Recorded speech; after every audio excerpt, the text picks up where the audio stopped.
After hiking 135 kilometers on Western Australia's Cape to Cape track, I know firsthand how brutal sand hiking can be.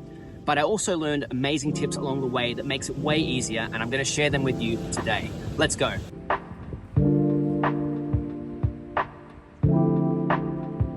Starting off with tip number 1, establish prints.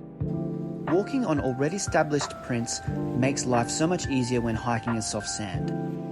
The reason for this is that the sand is already compacted, allowing you to be able to plant your feet and push off much easier than if you were just making your own tracks.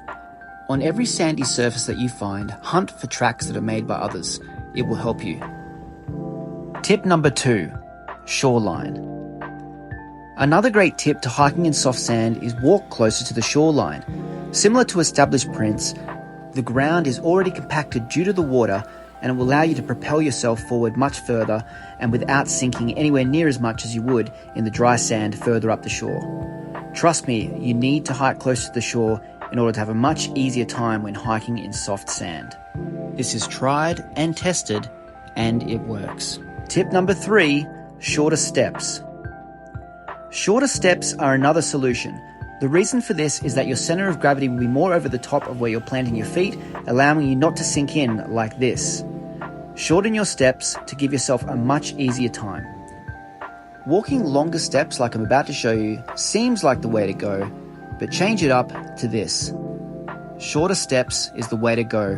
You're not going to sink as much and you'll have much more energy getting through the soft sand. Tip number 4, hiking poles. If there is only one takeaway you take from this video, this is the one. Please get some hiking poles if you're going to be doing any sort of long soft sand journey like the Cape to Cape. I actually injured my knee on day 2 of the Cape to Cape and was hardly able to straighten my right knee. Hiking poles saved me and got me through the journey. They take the weight off your legs and they enable you to be able to push through and propel through the soft sand at a much faster rate than you would without them. Get them. Tip 5, bare feet. On the Cape to Cape, there's this long stretch of beach called Hamlin Bay. I decided to barefoot walk along here and it absolutely saved me. Wearing shoes, sometimes you get sand in them, it weighs you down, it's like a dead weight. Some people will tell you not to do this based on possible blisters, but I didn't get one, and in fact, the cool water really helped my feet. Tip number 6, reduce your pack weight. As you can see here, my pack was gigantic and far too heavy for the Cape to Cape trek. And where it hurt me the most was in the soft sand hiking. In fact, I think that's the reason I got injured. So have a look at your pack, think really hard about what you need and what you don't need. There's lots that you don't. I actually need all those things.